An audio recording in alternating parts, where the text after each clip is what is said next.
The morning sun cut through the pine trees as Raymond Shepard loaded the last suitcase into his truck. His daughter, Emma, stood by the passenger door, her excitement barely contained despite the early hour. 22 years old and heading to a marine biology program in California. Ray still couldn't quite believe it. "Dad, we're going to miss my flight if you keep triple-checking everything," Emma said, though her smile showed she didn't mind.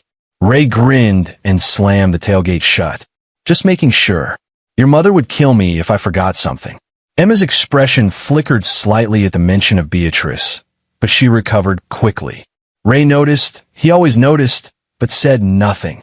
The last few months had been tense at home, though he'd attributed it to Emma leaving for school and Beatrice adjusting to the empty nest. The drive to the airport took 90 minutes, winding through the mountains of northern Idaho.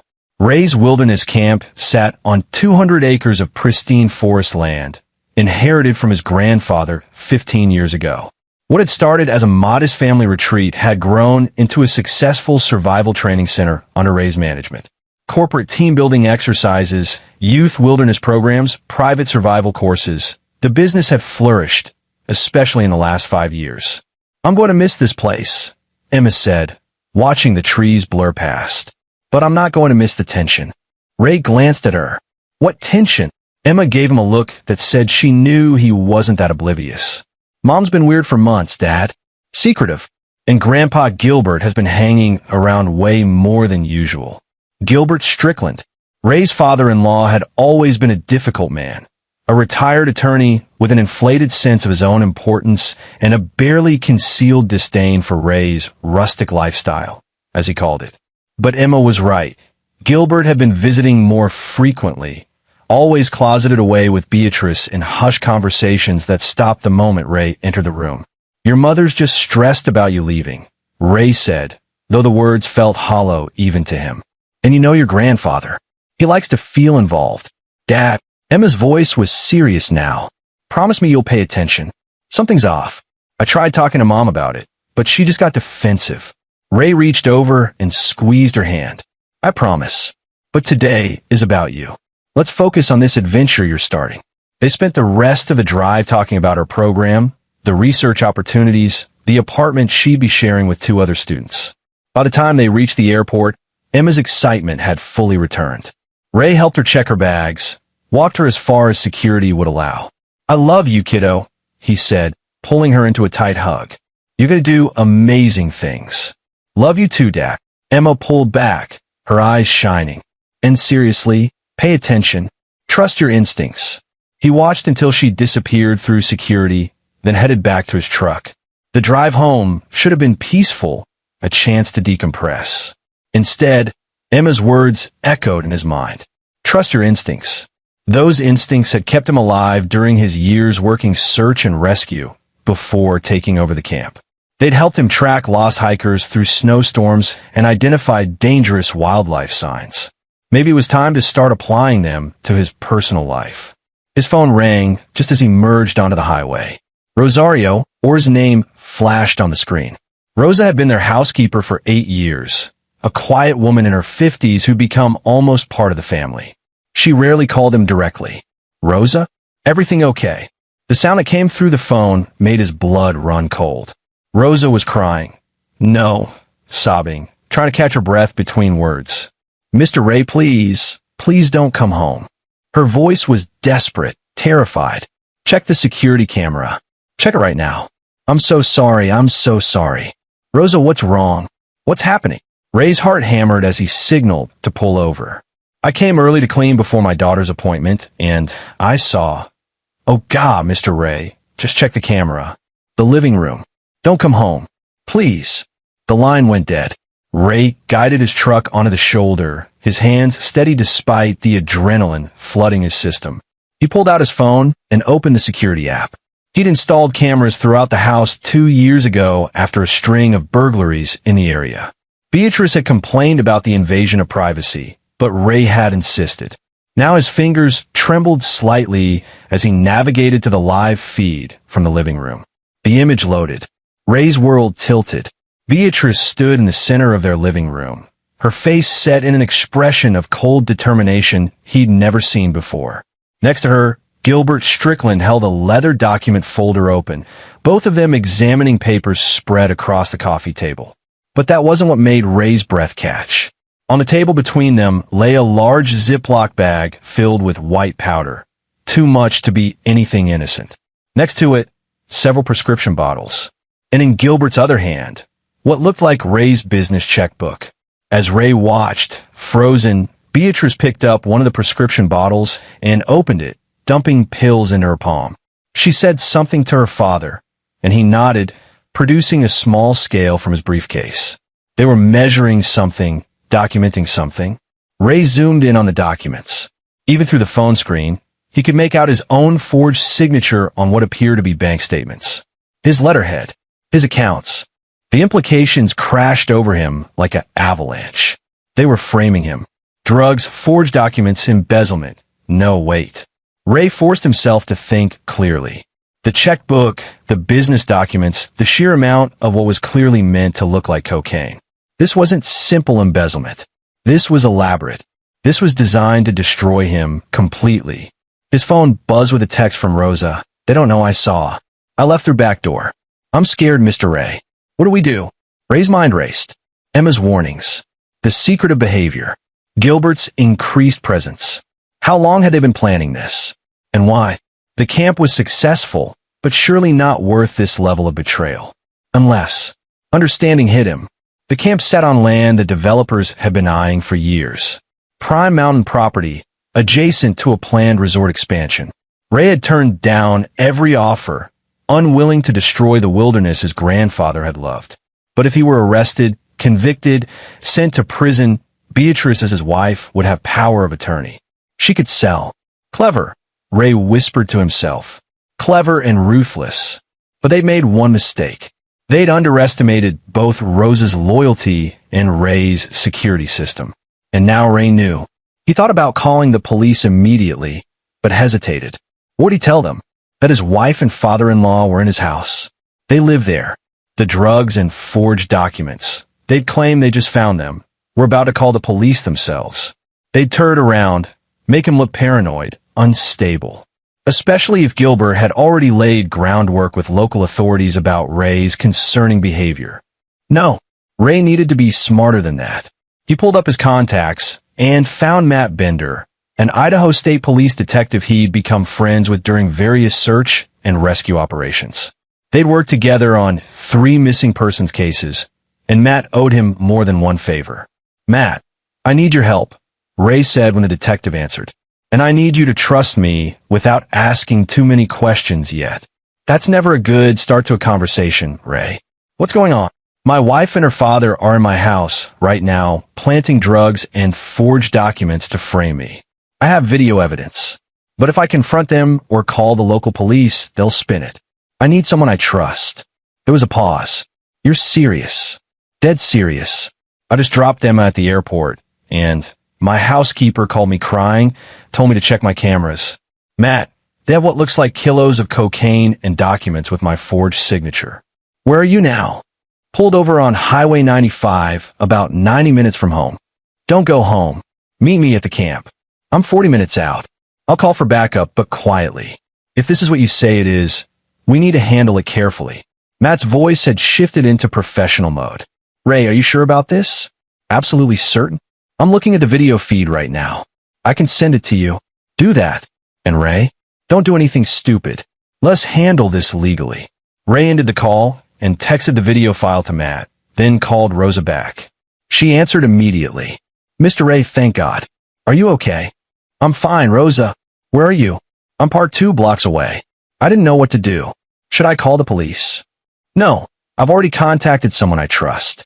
Rosa, I need you to do something for me. Can you still see the house from where you are? Yes, I can see the driveway. Good. Watch it. If they leave, call me immediately and tell me which direction they go. But stay hidden. These people are dangerous. What are they doing, Mr. Ray? Why would Mrs. Beatrice? Her voice broke. I don't know the full story yet, but I'm going to find out. Rosa, thank you. You might have saved my life today. After hanging up, Ray sat for a moment, forcing himself to breathe steadily. The shock was wearing off, replaced by cold clarity. 15 years. 15 years he'd been married to Beatrice. They'd built a life together, raised Emma together. Or had they? How much had it been real? He thought back over the past year. The way Beatrice had pushed him to expand the camp, take out loans for renovations.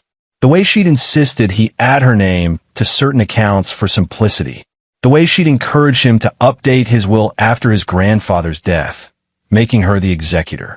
Small things he'd agreed to because he trusted her, because that's what married couples did.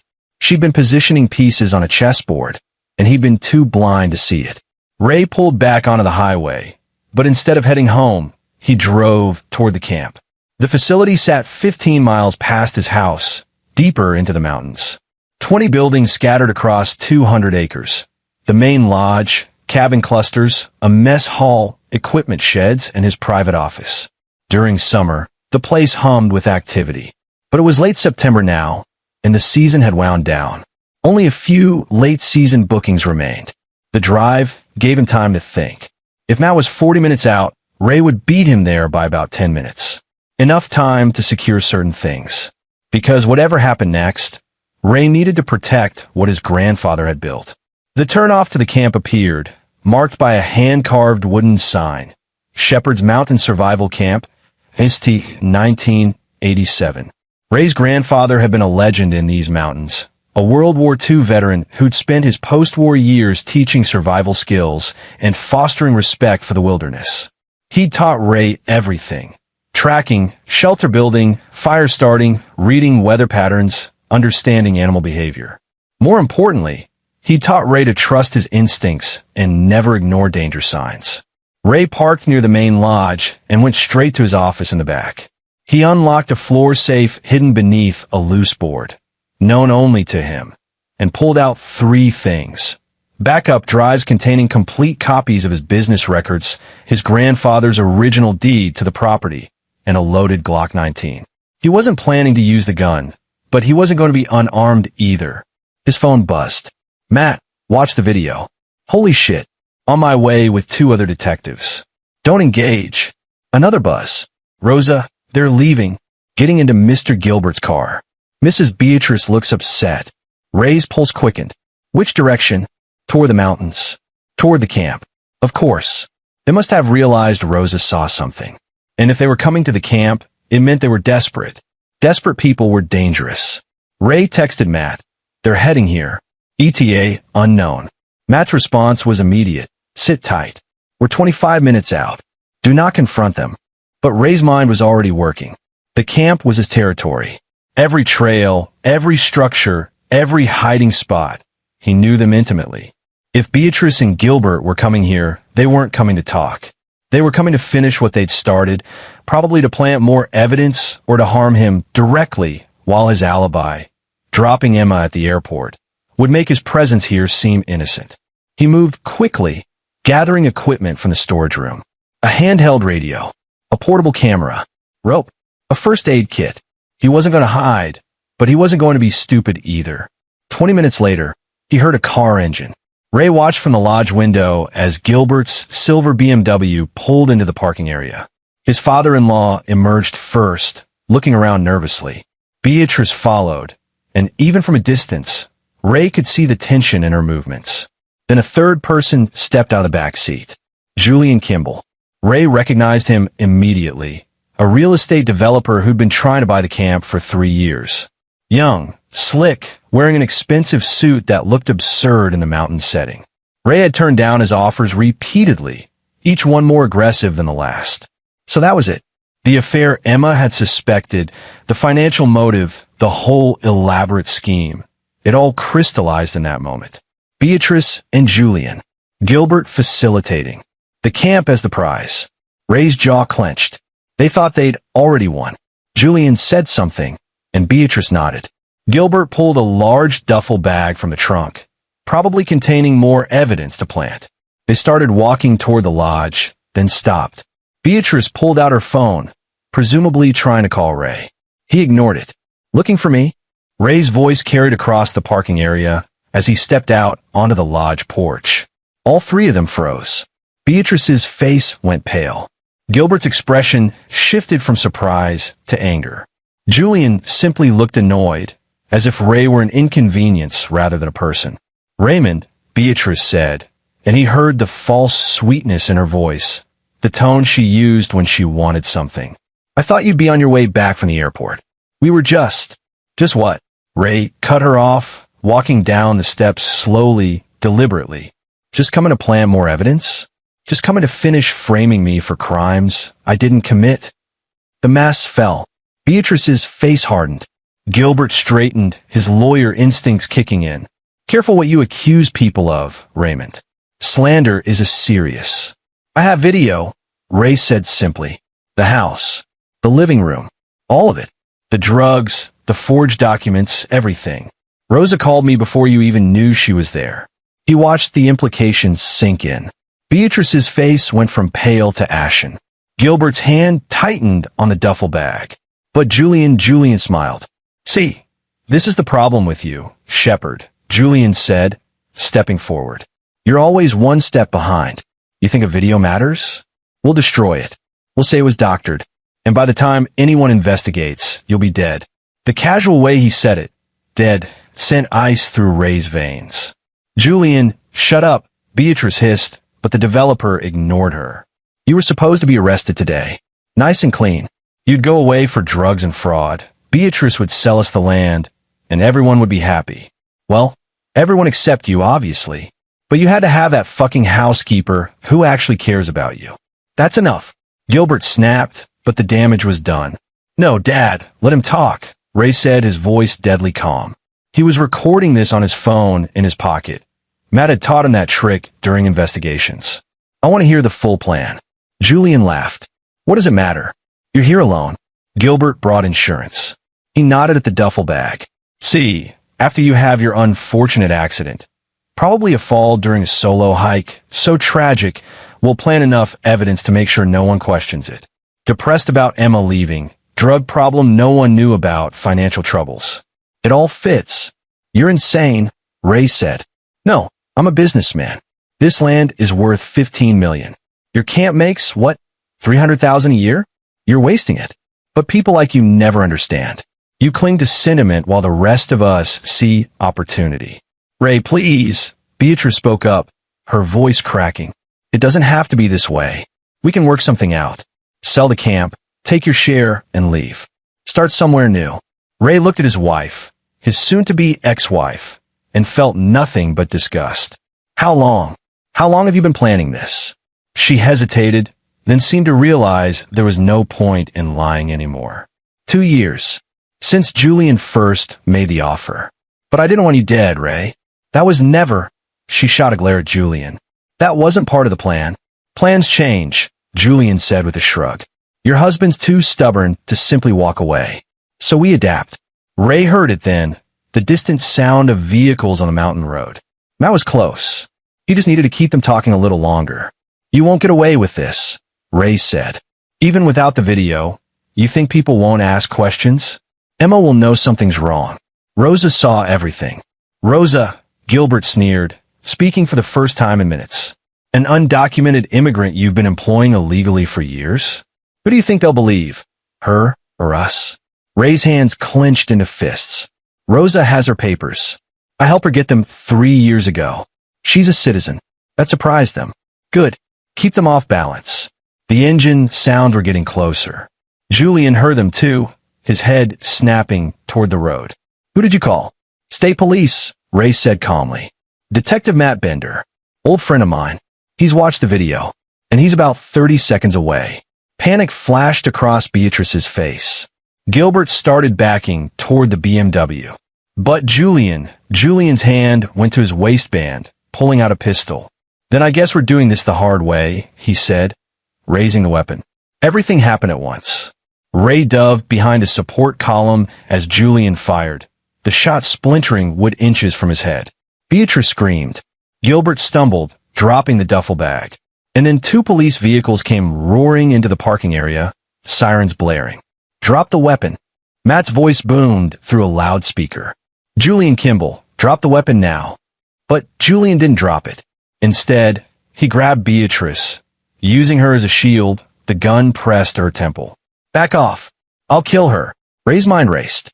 Matt and his colleagues had their weapons drawn, but they couldn't risk a shot with Beatrice in the way. Gilbert had frozen, his face a mask of terror. And Julian had just made his final mistake. Because Ray knew something Julian didn't. During their marriage, Ray had taught Beatrice self-defense, including what to do if someone grabbed her from behind. They'd practiced it dozens of times during their early years together, back when Ray still ran occasional self-defense seminars. Ray caught Beatrice's eye. For a moment, their gazes locked. He saw fear there, but also recognition. She knew what he was thinking. He gave the smallest nod.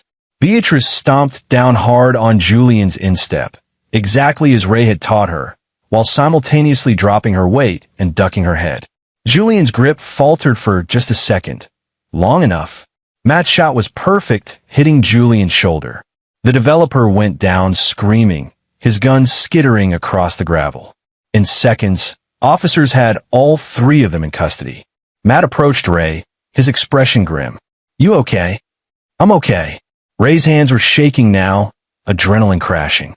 "Did you get all of that?" "Every word." Vehicle cam caught the whole thing.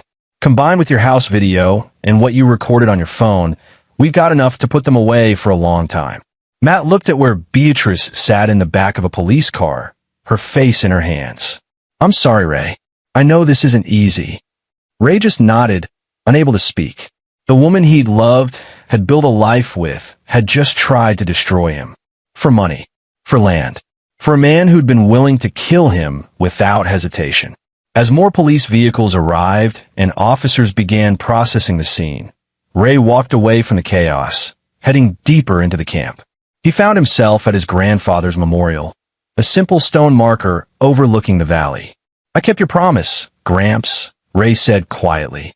"The land stays. Whatever happens next, I'll make sure it stays." His phone buzzed. A text from Emma. "Landed safely. Miss you already. Everything okay at home?" Ray stared at the message for a long moment, then typed back, "Everything's going to be fine. Call you tonight. Love you." He'd tell her the truth eventually. But not today. Today, she could enjoy her new adventure without this darkness touching her. The sun was setting behind the mountains, painting the sky in shades of orange and purple. Ray sat down on the bench his grandfather had built decades ago, and finally allowed himself to feel the weight of what had happened. The betrayal, the danger, the narrow escape, but also the relief. Because he'd trusted his instincts. He'd acted carefully, legally, smartly. And he'd won. Though this, Ray knew, was only the beginning. The interrogation rooms at the Idaho State Police headquarters smelled like bad coffee and desperation. Ray sat in a conference room across from Matt, watching through one-way glass as Gilbert Strickland's lawyer, ironically, one of Gilbert's former partners, tried to negotiate some kind of deal. "He's claiming coercion," Matt said, his arms crossed. "Says Julian manipulated both him and Beatrice, that he was trying to protect his daughter." "That's bullshit," Ray said flatly. "You saw the video. Gilbert was measuring out that powder, staging those documents. He knew exactly what he was doing." "I know, and the DA knows. But his lawyer's good." Matt sighed. "Julian's not talking at all." Lawyered up immediately. "But Beatrice." He trailed off, glancing at Ray. "She wants to talk to you." Ray's jaw tightened. "No, Ray." I said no. "Anything she needs to say, she can say to her lawyer or to you. I'm done being manipulated by her." Matt nodded slowly. "Fair enough. For what it's worth, she's claiming Julian coerced her too. Says the affair started a year ago, that he slowly convinced her they could get the land without hurting you, but then everything spiraled out of control. Do you believe her?" Matt considered. "I think she's telling a version of the truth, but a version that paints her as a victim instead of a co-conspirator. The forensic accountant we brought in found something interesting, though. Beatrice has been siphoning money from your joint accounts for 18 months. Small amounts, but consistent. It all went into an LLC owned by, guess who? Julian Kimball." Ray's hands clenched. She was funding him. "Looks like it. We're still tracking down all the financial connections, but it's clear this was premeditated and long-term." "The drug setup at your house?" "That was just the final stage. They'd been laying groundwork for months. Over the next 3 hours, Matt walked Ray through the evidence. Security footage from Ray's house showing Gilbert and Beatrice on 4 separate occasions, always when Ray was away at camp. Bank records showing the transferred funds. Text messages between Beatrice and Julian, carefully vague, but damning when combined with everything else. And most damning of all, a recorded conversation from Julian's car that had been caught on a nearby doorbell camera during one of his visits to the Shepherd home. "Here's the thing," Matt said, pulling up the audio file. "We got lucky. Your neighbor, Mrs. Chun, she has a high-end security system. Caught Julian and Beatrice talking in his car in your driveway about 6 weeks ago." He pressed play. Julian's voice came through tinny but clear. "Needs to be untraceable. Gilbert says he can get pharmaceutical-grade stuff that'll look like Ray's been stockpiling prescription meds. Combined with the financial records, we make it look like he's been running some kind of operation out of the camp." Beatrice's response: "But what if someone investigates too closely?" "They won't. Small-town cops, rural area, respectable family man with no history? They'll take it at face value. Especially after Gilbert plants the seed about Ray's recent stress and erratic behavior with a local sheriff." A pause, then Beatrice: "And if he finds out?" "He won't. And if he does, well, accidents happen in the mountains all the time." The recording ended. Ray felt sick. "That's premeditation," Matt said quietly. "That's conspiracy to commit fraud, conspiracy to commit murder, and about 6 other charges. Combined with what Julian said at the camp and what we found in his office, including a contract to purchase your land that had already been signed by Beatrice, forging your signature, we've got them cold." "What about Emma?" Ray asked suddenly. "Could they go after her? Try to claim she's involved, or use her as leverage somehow?" Matt shook his head. "Emma's clean. We've already checked her finances, communications, everything. She had no idea. In fact, some of her texts to Beatrice show she was suspicious that something was wrong." He pulled up a message from 3 weeks ago. Emma to Beatrice: "Mom, why is Grandpa always over? And why are you being so secretive? Dad's starting to notice." Beatrice's response: "Don't worry about it. Focus on your own preparations. Everything's fine. Emma, it doesn't feel fine. I'm worried about Dad." "She tried to warn you," Matt said. "Multiple times, looks like." Ray remembered their conversation in the truck. "Promise me you'll pay attention." His daughter had seen what he'd been too trusting to see. His phone rang. "Speak of the devil." Emma's name flashed on screen. Ray stepped out of the conference room to answer, walking down the hallway to find a quiet corner. "Hey, sweetheart. Dad, what the hell is going on?" Emma's voice was tight with stress. "I just got a call from Aunt Sarah. She saw something on Facebook about arrests at the camp. She said Mom was taken into custody." Ray closed his eyes. He'd hoped to have more time before Emma found out. "Emma, I need you to sit down. Are you somewhere private?" "I'm in my apartment." "Dad, you're scaring me." So Ray told her. Not everything, not the most brutal details, but enough. The setup, the betrayal, Julian's involvement, the confrontation. Emma was silent for a long moment after he finished. "Mom tried to frame you." Her voice was barely a whisper. "She was going to Dad. He was going to kill you. But he didn't. I'm fine. The police have them all in custody." Oh my God. He could hear her crying now. "I knew something was wrong. I knew it. Why didn't I push harder? Why didn't I?" "Emma, stop. You did push. You warned me. And you couldn't have known how bad it was. None of this is your fault. Is it true about the affair? With that developer guy?" "Looks like it." More crying. "I'm coming home. I'm booking a flight right now." "No," Ray said firmly. "You're staying there. You're starting your program, your life. That's what matters. I'm handling things here." "Dad." "Emma, please. The best thing you can do for me right now is to be okay. To not let this destroy your future. Your mom made her choices, but you have your whole life ahead of you. Don't let her mistakes take that away." They talked for another 20 minutes, Emma alternating between anger, grief, and disbelief. Ray answered her questions as honestly as he could, trying to shelter her from the worst of it while not lying. Finally, reluctantly, she agreed to stay in California, but made him promise to call her daily with updates. After hanging up, Ray slumped against the wall. 24 hours ago, his biggest concern had been whether Emma had packed enough warm clothes. Now his marriage was over, his wife was facing multiple felony charges, and he'd come within seconds of being murdered. Matt found him there. "You okay?" "Emma knows. Someone posted about it on social media." Matt winced. "Yeah, word travels fast in small towns. The DA wants to meet with you tomorrow morning. We need to go over your testimony, make sure everything's solid for the grand jury." "Grand jury? This is going to trial, Ray. All three of them are facing serious charges.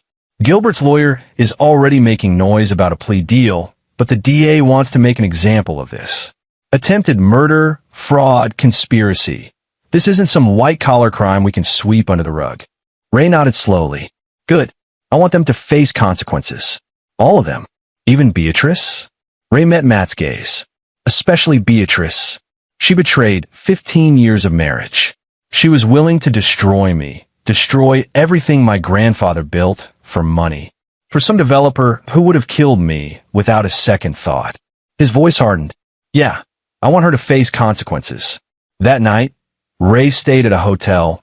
He couldn't bring himself to go back to his house. Not yet. He lay in the generic room, staring at the ceiling, replaying everything, looking for signs he'd missed. There had been so many. The way Beatrice had encouraged him to take on more debt to expand the camp, increasing his financial vulnerability. The way she'd subtly isolated him from old friends, claiming they were bad influences or holding him back. The way she'd been so insistent about him updating his will, his insurance policies, making her the beneficiary of everything. She'd been positioning pieces on a chessboard for years, and he'd been too trusting or too stupid to notice. His phone buzzed with a text from Rosa. "Mr. Ray, are you okay?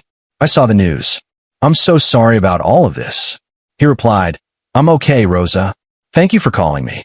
You saved my life." Her response came quickly. "You and Emma have been like family to me. I couldn't let them hurt you." "What happened to the house?"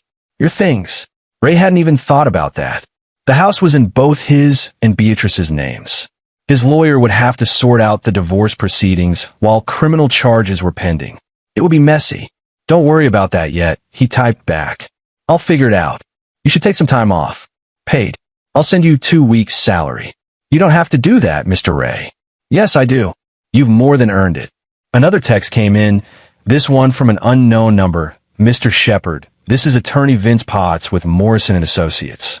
I've been retained by your wife to facilitate a conversation. She'd like to discuss a possible arrangement, too."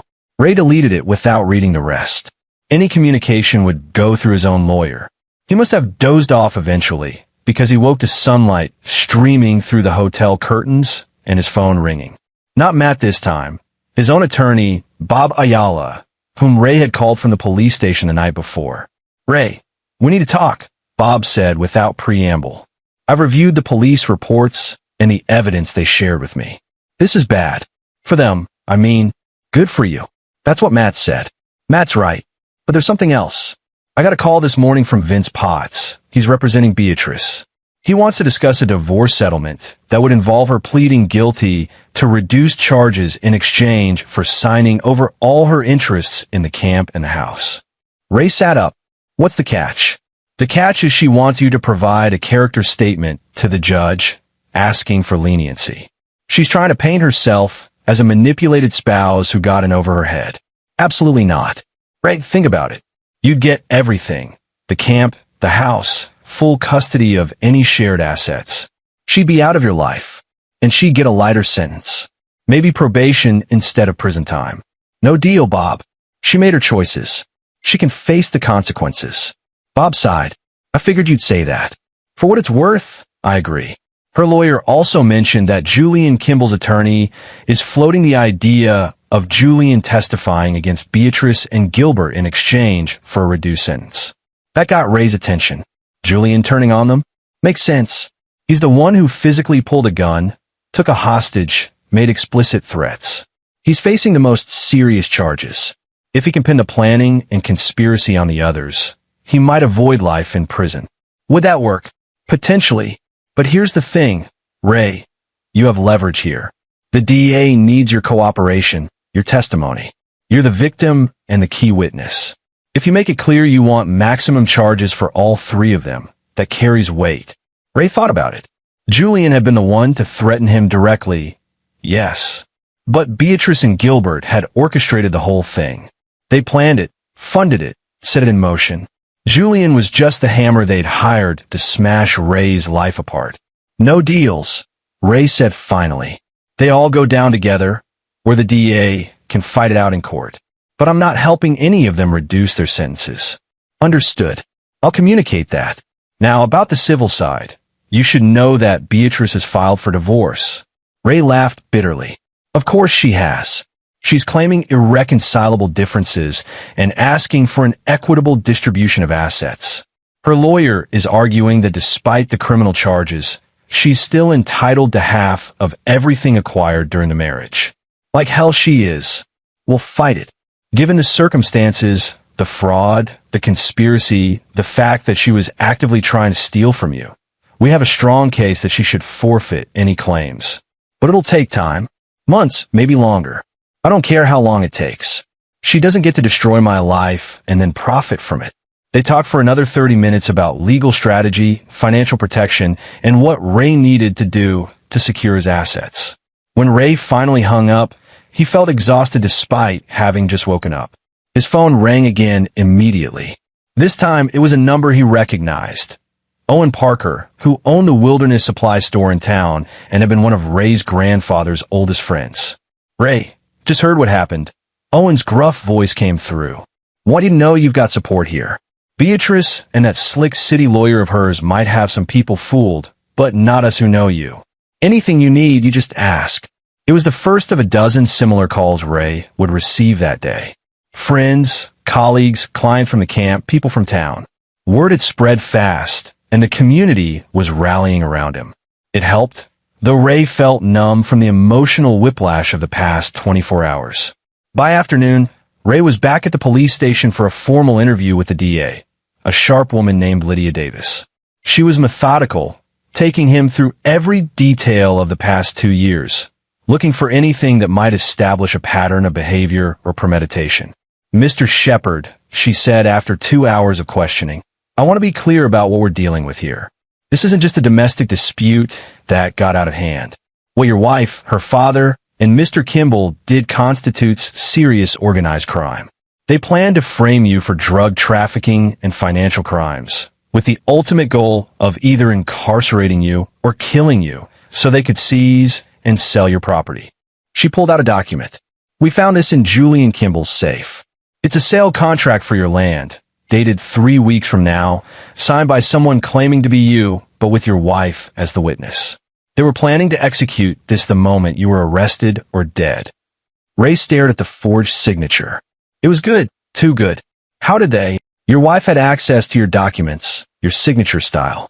We found practice sheets in a locked drawer in your home office. She'd been practicing forging your signature for months. The betrayal cut deeper with each new revelation. Here's what's going to happen, DA Davis continued. We're charging all three of them with conspiracy to commit murder, attempted murder, fraud, forgery, and about a dozen other charges. Julian faces the most serious sentence because he physically attempted to carry out the murder. But Beatrice and Gilbert were the architects. They're equally culpable in my view. What are we looking at for sentencing? If convicted on all counts, Julian could face life without parole. Beatrice and Gilbert are looking at minimum 20 years, possibly much more. But, she paused. I won't lie to you. Defense attorneys are already scrambling. Julian's lawyer wants a plea deal. Gilbert's lawyer is claiming diminished capacity and coercion. And Beatrice's lawyer is painting her as an abused spouse who was manipulated. That's ridiculous, Ray said. I never abused her. I know, and we'll prove it. But I need you to be prepared for them to drag your name through the mud. They'll claim you were controlling, that you isolated her, that you were financially abusive, anything to make her look like a victim instead of a perpetrator. Ray felt his anger rising. So, I'm going to be put on trial even though I'm the victim? Welcome to the criminal justice system, DA Davis said dryly. But here's the good news. We have overwhelming evidence. The video from your house. The recording from the camp. The financial records. The forged documents. Julian's own words threatening your life. No jury is going to buy that you're the bad guy here. I hope you're right. I am. But Ray, and I need you to hear this. This is going to be hard. It's going to take months, maybe more than a year. There will be depositions, hearings, a trial. Your personal life will be dissected. Every argument you ever had with Beatrice will be examined. Every financial decision questioned. Are you prepared for that? Ray thought about his grandfather, about the camp, about Emma's future. Yes, he said firmly. I'm prepared, because the alternative is letting them get away with it. And I won't do that. D.A. Davis smiled for the first time. Good. Then let's make sure justice is served. 3 weeks later, Ray stood in the main lodge of his camp, looking out over the valley. The fall colors were at their peak, the mountainsides painted in brilliant reds and golds. It should have been beautiful. It should have been peaceful. Instead, Ray felt hollow. The grand jury had indicted all 3 defendants on multiple charges. Bail had been set impossibly high for Julian. He remained in custody. Gilbert had posted bail, but was under house arrest with an ankle monitor. Beatrice had also posted bail, though she was prohibited from contacting Ray or coming within 500 yards of either his home or the camp. The divorce proceedings were underway. Ray had moved back into the house after having it thoroughly cleaned and debugged. Matt had found 2 hidden cameras and an audio recorder that Beatrice had installed to monitor Ray's activities. His lawyer was using these as evidence of her premeditation and manipulation. Emma had come home for a long weekend, and they'd spent hours talking, crying, processing. She'd wanted to confront her mother, but Ray had convinced her not to. Beatrice didn't deserve the satisfaction of seeing how much she'd hurt them. The camp's business had taken a hit. Some clients had canceled bookings, uncomfortable with the negative publicity. But others had reached out in support, and new bookings were slowly coming in. Ray had hired 2 additional staff members to help pick up the slack while he dealt with the legal proceedings. Rosa had insisted on coming back to work, though Ray had told her she didn't need to. "This is my family," she'd said simply. "I'm not leaving you to deal with this alone." Now, as Ray stood in the lodge, he heard footsteps behind him. He turned to find Matt approaching, holding 2 cups of coffee. "Thought you could use this," Matt said, handing one to Ray. "Thanks." Ray took a sip. "What brings you out here?" "Got some news." Julian Kimball took a plea deal. Ray's hand tightened on the mug. "What kind of deal?" He agreed to testify against Beatrice and Gilbert in exchange for reducing the attempted murder charge to assault with a deadly weapon. He'll still face 20 to 25 years, but it takes the death penalty off the table. And Beatrice and Gilbert, their lawyers are scrambling. With Julian testifying about who planned what, who funded what, who said what, it's damning. Julian's statement includes details about meetings where all 3 of them discuss specifically how to frame you and what to do if you discover their plan. He's claiming Beatrice was actually the one who first suggested that if you wouldn't sell voluntarily, you need to be removed permanently. Ray felt sick. His wife, the woman he'd loved, had suggested his murder as casually as one might suggest a vacation destination. "There's more," Matt continued carefully. The forensic accountant found something. Beatrice has been having an affair with Julian for almost 2 years. They were planning to get married after she inherited your estate. "Married," Ray repeated numbly. There are texts between them discussing it. Julian was already house hunting in Seattle. They had a whole future planned, with your money, your land, your life's work funding it. Ray walked to the window, unable to speak for a moment. 2 years. 2 years of lying, planning, betraying. 2 years of sleeping beside him at night, while plotting to destroy him by day. "Ray, there's one more thing." Matt's voice was gentle. "Gilbert is trying to cut a deal too. His lawyer wants to talk to you directly." "Absolutely not. Hear me out." Gilbert's lawyer claims Gilbert wants to make amends. He's willing to testify against Beatrice and Julian, forfeit any claims to your property, and accept whatever sentence the DA recommends, in exchange for you agreeing not to pursue civil damages against him personally. Why would I agree to that? Because Gilbert is 72 years old and in poor health. His lawyer is arguing that prison time would essentially be a death sentence. They're asking for house arrest and probation. Ray turned to face Matt. "He helped plan my murder. He was in my home, planting drugs, forging documents. He was willing to destroy me to benefit his daughter and line his own pockets. And now he wants mercy. I'm not saying you should agree, Matt said. I'm just telling you what's being offered. The DA will make the final call, but your opinion carries weight. If you say you want him to face maximum charges, that's what she'll push for.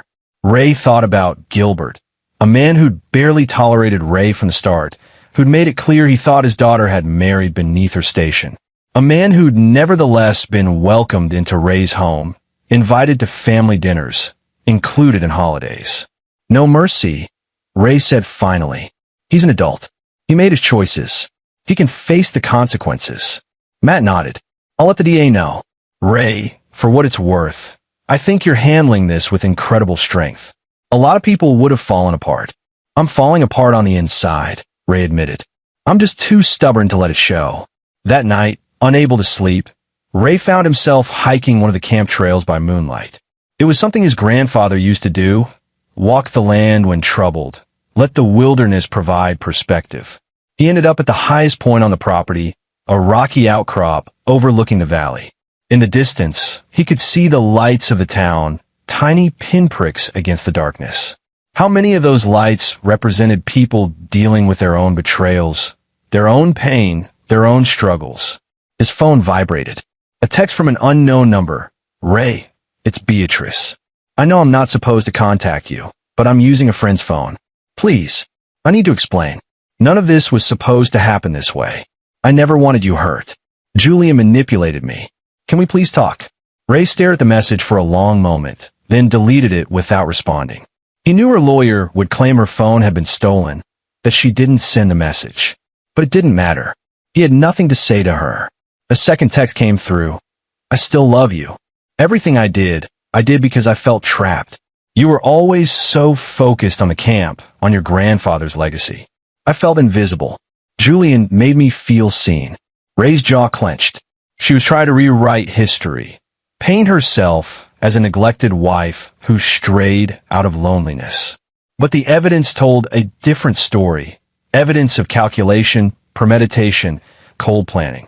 He typed back a single message. Contact me again, and I report you for violating the restraining order. We're done, Beatrice. Forever. Then he blocked the number. Walking back down the trail, Ray felt something shift inside him. The numbness, the shock, it was burning away, replaced by clarity. He'd trusted wrongly. He'd loved someone who didn't deserve it. But he'd survived. He'd been smart enough to have security cameras, loyal enough that Rosa risked herself to warn him, careful enough to bring in proper authorities instead of trying to handle it alone. He'd done everything right, and now he'd see it through to the end. Back at the lodge, Ray opened his laptop and started making plans. The camp needed attention, repairs deferred, programs updated, marketing refreshed. He'd been so focused on survival that he'd let the business slide. No more. He pulled up the financial records Baba Yala had secured. Everything Beatrice had stolen. Every forged transaction. Every hidden transfer. The civil lawsuit would recover some of it, but Ray didn't care about the money. He cared about justice. And he was going to get it. 6 months later, the trial began. The courtroom was packed. Ray sat behind the prosecution table, flanked by Baba Yala and D.A. Davis. Across the aisle, Beatrice sat between her lawyers, her hair pulled back, wearing a conservative suit that probably cost more than Ray's truck. She looked thinner, older. When their eyes met, she looked away quickly. Gilbert sat at his own defense table, his lawyers having successfully argued for a separate trial due to conflict of interest. Julian had already been sentenced, 23 years in federal prison after his testimony and guilty plea. The trial lasted 3 weeks. Ray testified for 2 full days, walking through the history of his marriage, the warning signs he'd missed, the day of the confrontation. Beatrice's lawyers tried to paint him as a controlling husband, but D.A. Davis systematically destroyed each claim with evidence. Texts showing Ray encouraging Beatrice's independence, financial records showing her equal access to accounts, testimony from friends and colleagues showing a healthy, respectful relationship. Then came the video evidence from Ray's house. The jury watched in silence as Beatrice and Gilbert measured out white powder, practiced forging Ray's signature, discussed the best way to plant evidence. One juror visibly gasped when Gilbert casually mentioned that accidents in the mountains happen all the time. Julian's testimony was devastating. He'd kept detailed records, texts, emails, recordings of meetings. He described in clinical detail how Beatrice had approached him with the initial idea, how they developed the plan over months, how Gilbert had used his legal expertise to identify exactly what charges would put Ray away longest. She was obsessed, Julian testified, though his voice lacked emotion. He was simply trying to minimize his own culpability. She talked about how the camp was wasted on Ray, how her grandfather's legacy meant nothing because Ray refused to monetize it properly. She felt she was owed that land, that wealth. Beatrice's lawyers tried to discredit him, pointing out that he'd already pleaded guilty and had every reason to lie. But the physical evidence backed up his testimony. The forged documents, the financial transfers, the burner phone Beatrice had used to communicate with Julian, found hidden in her car. When Beatrice took the stand in her own defense, Ray watched her perform. Because it was a performance, tears at the right moments, a trembling voice when discussing her fear of Ray, wide-eyed innocence when confronted with evidence of her crimes. "I felt trapped," she said, looking directly at the jury. "Raymond is a good man in many ways, but he was married to that camp, not to me. I felt invisible in my own marriage. When Julian showed interest, when he made me feel valued, I made mistakes, but I never wanted anyone hurt. Never." D.A. Davis stood for cross-examination, and Ray could see the steel in her eyes. "Mrs. Shepard, you've testified that you never wanted anyone hurt. Is that correct?" "Yes," Beatrice said. "And yet, video evidence shows you and your father measuring out what appear to be several kilograms of a white powder substance to plant in your husband's home." "Correct." Julian said it was just to scare Ray, to convince him to sell the camp. "Scare him? By framing him for drug trafficking?" "Mrs. Shepard, do you know what the sentence is for drug trafficking in Idaho?" Beatrice's lawyer objected, but the judge overruled it. Beatrice had to answer. I don't know exactly. Let me help you. With the amount your father measured out, your husband would have faced minimum 15 years in federal prison, more likely 20 to 25. Does that sound like just scaring someone?" Julian said. "Julian testified that you originated the plan, Mrs. Shepard. That in a meeting on March 15th of last year, you explicitly stated, and I quote, 'If Ray won't sell, we'll have to make sure he can't keep it.' Do you deny saying that?" "I don't remember saying that." "You don't remember, or you didn't say it?" "I might have said something like that, but I didn't mean." "You practiced forging your husband's signature. We have 23 pages of practice sheets found in your office. Were those just in case?" "My lawyer advised me." "Yes or no, Mrs. Shepard? Did you practice forging your husband's signature?" A long pause. "Yes." "Did you transfer over $300,000 from accounts you shared with your husband into an LLC owned by Julian Kimball?" "Over time, but..." "Yes or no?" "Yes." "Did you hide a camera in your husband's private office to monitor his activities?" Beatrice's composure was cracking. "That was for security." "Security, Mrs. Shepard? Or surveillance? To know when he'd be away, so you could execute your plan?" "Objection." Beatrice's lawyer stood. "Counsel is badgering the witness." Sustained. "Rephrase, Ms. Davis." "Mrs. Shepard, when did you install the camera in your husband's office?" "I don't remember exactly. Our forensic examination shows it was installed 4 months before your husband's planned arrest." "That's a very specific timeline, isn't it? Almost as if you were preparing for something." The cross-examination continued for hours. By the end, Beatrice was openly crying, her carefully constructed narrative in tatters. The closing arguments were swift. Beatrice's lawyer made an impassioned plea about manipulative men and vulnerable women, but it rang hollow against the mountain of evidence. D.A. Davis methodically laid out the timeline of the conspiracy, the evidence of premeditation, the cold calculation that had gone into every step. "Ladies and gentlemen of the jury," she concluded, "this is not a case of a woman who made mistakes out of loneliness or desperation. This is a case of calculated, premeditated conspiracy to commit fraud and murder. The defendant planned for months, possibly years, to steal her husband's life's work and, if necessary, to end his life. She deserves no mercy because she showed none. The jury deliberated for 6 hours. When they returned, their verdict was unanimous. Guilty on all counts. Beatrice's face went white.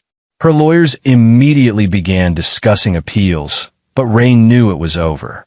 The evidence was too strong, the verdict too clear. Gilbert's trial followed 2 months later, and with Julian and Beatrice already convicted, he had no defense. His jury took 3 hours to convict him as well. Sentencing came another month after that. Ray sat in the courtroom as the judge read the sentences. Julian Kimball, 23 years in federal prison, no possibility of parole before 20. Gilbert Strickland, 18 years in state prison, with possibility of parole after 12. Beatrice Shepard, 25 years in state prison, possibility of parole after 18. As Beatrice was led away in handcuffs, she turned to look at Ray one last time. He met her gaze steadily, felt nothing but cold satisfaction. Justice had been served. Outside the courthouse, reporters swarmed, but Ray had only a brief statement prepared. Justice has been done. I'm grateful to the prosecutors, investigators, and jury who saw through the lies and manipulation. My focus now is on rebuilding my life and honoring my family's legacy. Matt found him afterward. How you doing? Better than I thought I'd be, Ray admitted. It's not closure. I don't think there is such a thing. But it's resolution. They'll face consequences. That's what matters. What's next for you? Ray thought about the camp, about Emma thriving in California, about the life he'd rebuild. Forward, he said simply. I keep moving forward. 1 year after the trial, Ray stood at the grand reopening of Shepherd's Mountain Survival Camp. He'd spent the past months renovating, expanding, and modernizing the facility. The legal battles have been costly, but the civil lawsuit against Beatrice, Gilbert, and Julian's estate had recovered most of what was stolen, plus damages. More importantly, the publicity, while initially damaging, had ultimately drawn attention to the camp. People wanted to support Ray, to be part of his story of survival and resilience. Bookings were up 200% over the previous year. Emma stood beside him, home for the summer before her senior year. She'd grown stronger through the ordeal, more focused. The betrayal had hurt her deeply, but she'd channeled that pain into purpose, excelling in her studies and beginning research on ocean conservation. Grandpa would be proud, Emma said, looking around at the crowd gathered for the reopening ceremony. You saved his legacy. Our legacy, Ray corrected. This belongs to you too. When you're ready. Rosa circulated through the crowd with trays of refreshments, her face beaming. Ray had promoted her to facility manager. She'd earned it, and more. Her loyalty, her courage in that crucial moment, had saved his life. Matt was there too, along with D.A. Davis and Baba Yala. They become friends through the ordeal, bound by the shared experience of seeing justice done. As Ray prepared to give a speech welcoming everyone, his phone buzzed with an email notification. His lawyer, forwarding an update from the prison system.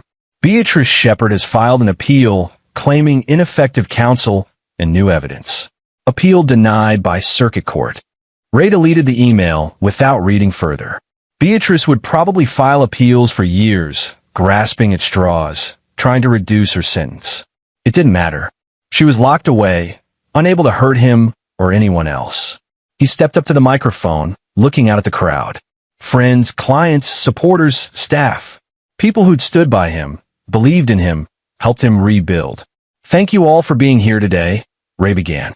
This camp has been in my family for nearly 40 years. My grandfather built it with his hands, instilled in me a love for this land and these mountains. A year ago, I almost lost it all. Not to nature or bad business, but to betrayal. He paused, choosing his words carefully. I'm not going to sugarcoat what happened. People I trusted tried to destroy everything my grandfather built, everything I'd worked for. They came close to succeeding. But they underestimated 3 things: the strength of loyalty, the power of truth, and the importance of community. Ray gestured around the camp. Every person here represents one of those things. Rosa, who had the courage to warn me when she saw danger. Detective Matt Bender, who pursued truth regardless of personal connection. All of you who believed in me and this camp when it would have been easier to walk away. This reopening isn't just about facilities and programs. It's about proving that integrity matters, that justice exists, that good can triumph over greed and betrayal. My grandfather taught me that survival isn't just about skills, it's about character. Today, we honor that lesson. The crowd applauded. Ray caught Emma's eye. She was crying but smiling. Over the following months, life settled into a new normal. Ray threw himself into the camp, developing new programs, building partnerships with schools and organizations. He started dating cautiously, nothing serious, just remembering how to trust again slowly. Emma visited regularly, bringing friends from school to experience the camp. She talked about coming back after graduation, maybe developing a water-based survival program, combining her marine biology expertise with the camp's wilderness focus. The civil lawsuit continued to wind through courts. Ray's lawyers were pursuing not just financial recovery, but also ensuring that none of the conspirators could profit from their crimes. No book deals, no media appearances for pay, nothing.